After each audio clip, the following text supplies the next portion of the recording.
What's up, guys? All right, so today we're gonna talk about James Harden and Joel Embiid. And what's up, guys? So today we're gonna talk about James Harden, Joel Embiid, and the Philadelphia 76ers. Obviously, they got traded about a couple weeks ago, and we let it simmer. It's not because schedules conflicted that we couldn't record. We were like, nah. Let's just sit on it and let it play out, and then we'll do our takes.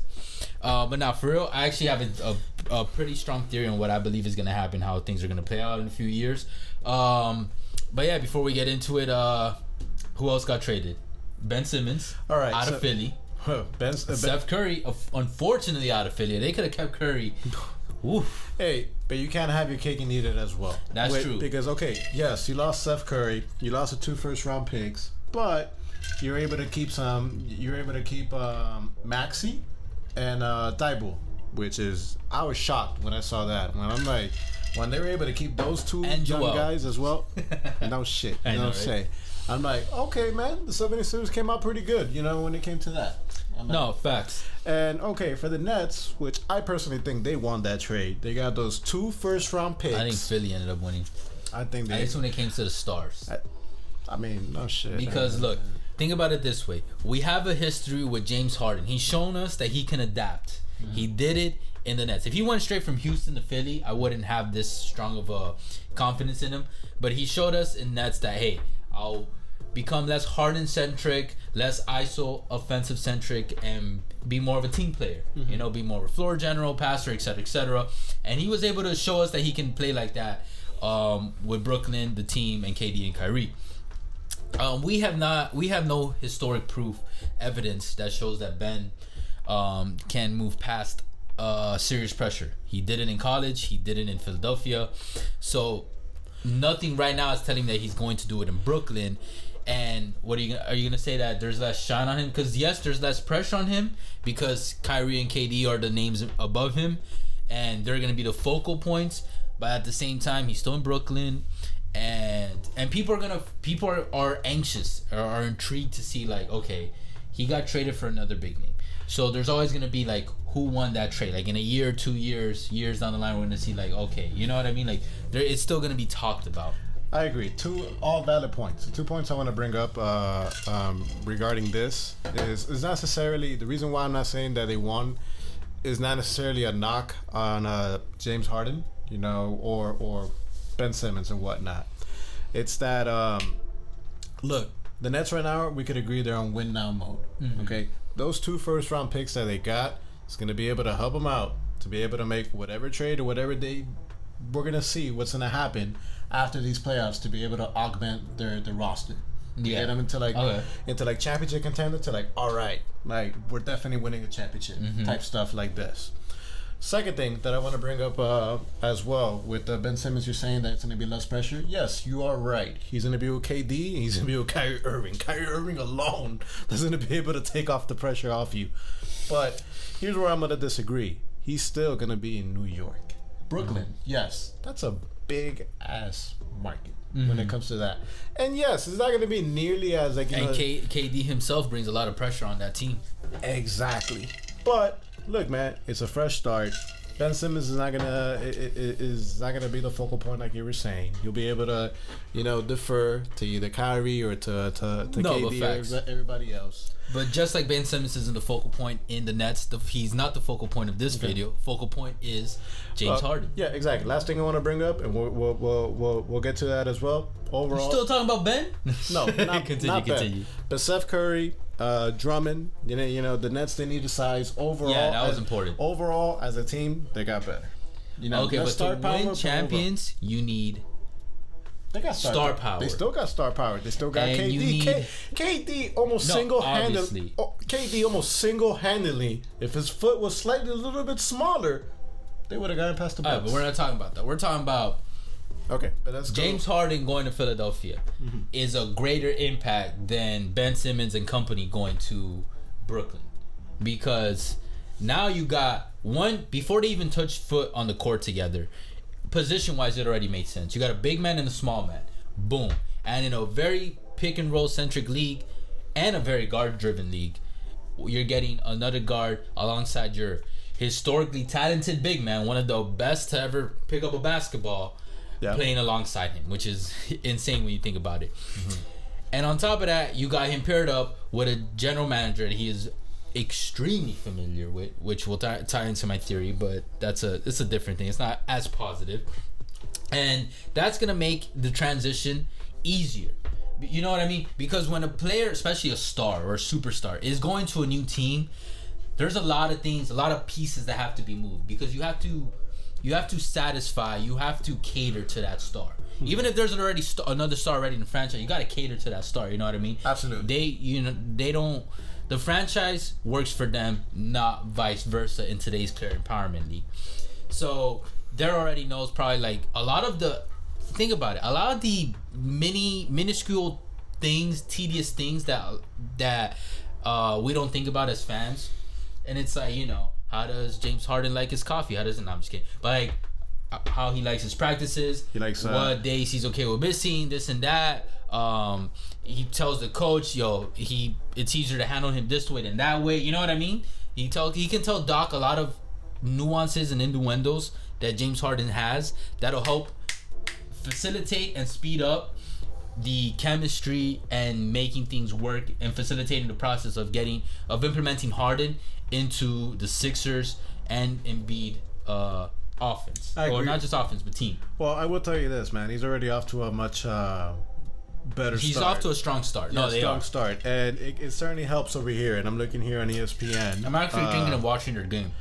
Sixers play against Miami. I'm thinking of going to that game. Okay, on the next game, on his debut, in his home debut, James Harden, I quote, he's saying that. Okay, well, actually not quote. Let me see over here. God damn, he still even got it ready. Yeah, I'm doing that stuff already. All Long right. story short, okay, I got the quote right over here. The love, the fans, it feels like home. Just the love, the support, man. From looking around here, we love you, James. So I'm like, okay, he actually wants to be there. Unlike Come on, man. That don't mean nothing, man. Players always be talking that shit. Hey, let's be honest. I mean, shit, it's a lot better than Ben Simmons. And, you know, his ass definitely not wanting to be there. You like comparing, you don't want to compare yourself to the worst either. But, all right, check it out. While we're saying all the positives, in my opinion, it's make or break for the Sixers this season. Oh, absolutely. If they don't win the championship, exactly. If they don't win the championship this year, and that's hard. I already don't believe that's easily possible because it's hard. It's possible, but it's very hard for one team, and not even in a year. That's already hard enough. But in in a few months to go from new pieces to championship contenders. But playoffs, championships are built on usually two big, incredibly talented stars that mesh well together and company. Well, the head coach, for the 76ers, give him a lot of shit, choking and whatnot. That's a positive and a negative. Guy's got one championship, and he's the reason that Tim Duncan didn't go to Orlando. Never forget that. Like, once I learned that, I'm never dropping that. Jesus Christ, man, like that? Okay. Bro, I'm just saying, that could have changed so much in the NBA. I know the Celtics are still celebrating that championship in 2008, but the fact is that, hey, they were able to get 3 superstars, and they went from, like, one of the worst teams ever to a championship. Okay. You got to credit that. He knows how to work with superstars. That is a great point, actually. Yes. You can't sleep on that. And then, like I said, they're already there. And you saw that with Steve Nash. Like, everybody was giving him the championship. He wasn't able to handle that. But look, if they don't win it this year, Joel's already 27, 28. The guy is not a spring chicken. Exactly. He's not in that mindset of like, okay, in a few years we can build it up. No, he's on that win now mindset. He's on, let me get some chips under my belt for my NBA legacy direction. And he's already been patient with the Philadelphia organization for years. He'll be a free agent in 2023. Contract extension is coming up. If I was him, and I think he'll let that meander next season. I don't think he's gonna sign it immediately, depending on how the playoffs go, because he doesn't have to. He wants to play for a winning organization. He wants to play for titles, and James Harden doesn't have the best history of working with people and working with the team. So this is where my theory comes in. We focus a lot on the positive. Let's be focused on some of the realistic / negatives. Maybe it's pessimism. I don't know. You can title it whatever you want. All right, man. It might be realistic, might be pessimism, but hey, for real, if it plays out, it plays out. Y'all could start screen recording right now. Fuck it. They probably they already have, man. Go. If they don't win it this year, James Harden and Joel Embiid are gonna have extra pressure on them to like, okay, now we gotta do it next year or ASAP because Joel's about to expire. Harden will probably sign his extension if he does stay in Philly, and he'll have a longer contract. This would be a bad So the way contract. I see it playing out is that Daryl Morey and Harden already have this partnership, already have this relationship. It goes years back. Harden ends up staying in Philly. The 76ers become a James Harden-led franchise and team, and Joel Embiid goes somewhere else. That's ultimately what my theory relies on, and I think in a few years that's what's going to happen.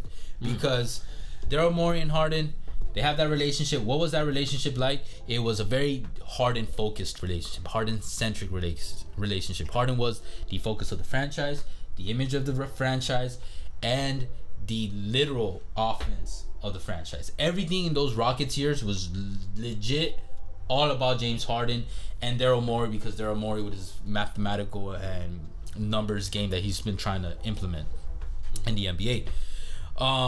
So there's that. And then, like I said, Joel, time's ticking. He's already got his money. It's not like he's got to extend from his rookie contract. No, he's already got $100 million plus made in the game. I know, man. That's nothing with inflation these days. I was like, what, man? Good. Like, what, $10? But even like now with that money, he can be more comfortable and be more free to say, okay, I can make more money here, but I'll still make a shit ton of money somewhere else, and they'll give me a winning franchise. They'll give me a winning direction.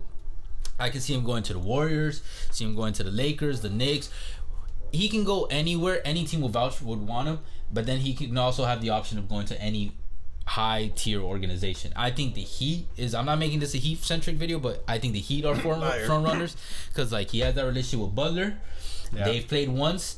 They speak so highly of each other, so highly. And here's the thing: why they speak highly of each other is because Butler. We all know as outsiders what Butler's mindset is like. You know what I mean? Yeah. Butler only speaks highly of people. He's like Kobe when they have that mindset or a similar mindset as his. So that means Joel has that similar mindset. So, and that also means Joel wants that reciprocated with the teammate that he plays basketball alongside it, like his professional career. And James Harden, up to this point, has not shown us that he has that mindset. Does he want to win? Sure. But he even admitted in Houston, this motherfucker Lil Baby would hit him up. You know what I'm talking about? Yeah. And be like, yo, we landed. We're in Houston. What's up? And then he'll let them slide through the crib at like 2, 3 in the morning. They'll be up. He said this like all day, all night, all morning. And then from there, he'll go to practice. Now, Harden is older. Harden's 32, 33. So I don't believe he's on the same tip. But I don't know because he still hangs out with the baby a lot. They're like, fucking that bromance is for real. So I will say with confidence that from an outside perspective, Harden does not have that basketball intensity focus, that Mamba mentality, the way that Butler and Embiid have, or at least Embiid claims to have. And that's gonna linger on Embiid's mind. Because also Embiid is at a point where it's not just winning titles, it's the comparisons. Jokic and him, low-key, keep in mind, he's probably in the back of his mind thinking, okay, Jokic and him, like, who's gonna win a chip first between these two big men that are gonna go down in NBA history? Because that's gonna matter. And then Giannis was in that tier, but now Giannis is in an upper tier. Giannis won his chip. Giannis was the Finals MVP for his chip. He's somewhere. He's up here now. These two are here trying to see like, okay, if they have this mentality, especially if Embiid does have this mentality, it's it's a chip on his shoulder. It's like, okay, I gotta get to the next level. And Harden already being older, it's like, okay, even if he gets his extension, how patient is Embiid gonna be? One, his patience has already been running thin with this organization. He's been with them for almost 10 plus years. That's now, true. I will give Philly credit that they were patient with Embiid. Remember, he took him a while to get his feet because of injuries and stuff. So maybe there could be a soft spot for them. But at the same time, how long are you gonna play? How long are you gonna use that benefit or advantage?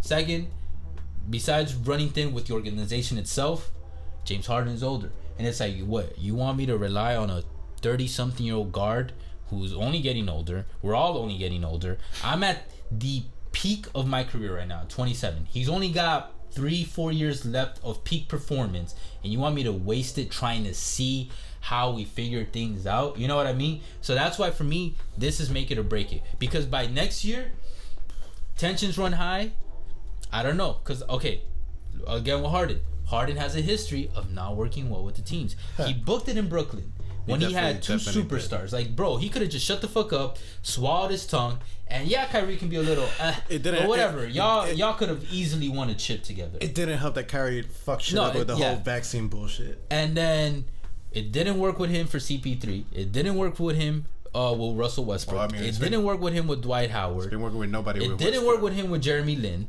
No, I'm just kidding about that. Come on, man. Don't slander Jeremy Lin, man. Jeremy Lin's a good guy, man. No, he is a good guy. But, like, how many times how many times are we going to see, like, Harden do the same thing? History, you got to use historical evidence when you're making a future trajectory a lot of times. And that's why I'm telling you guys, put my word to it. It's Philly, the Sixers, going to end up being a James Harden franchise, and Joel Embiid is going to leave in a few years. And I'm sorry, Sixers fans, I don't believe, if you guys don't win it this year by luck or chance, and things just working out your way, because you guys have a good team, and that duo is nasty, then after this year, I just don't think they're going to have the patience. If they were younger, hey, my theory would be different, but they're not.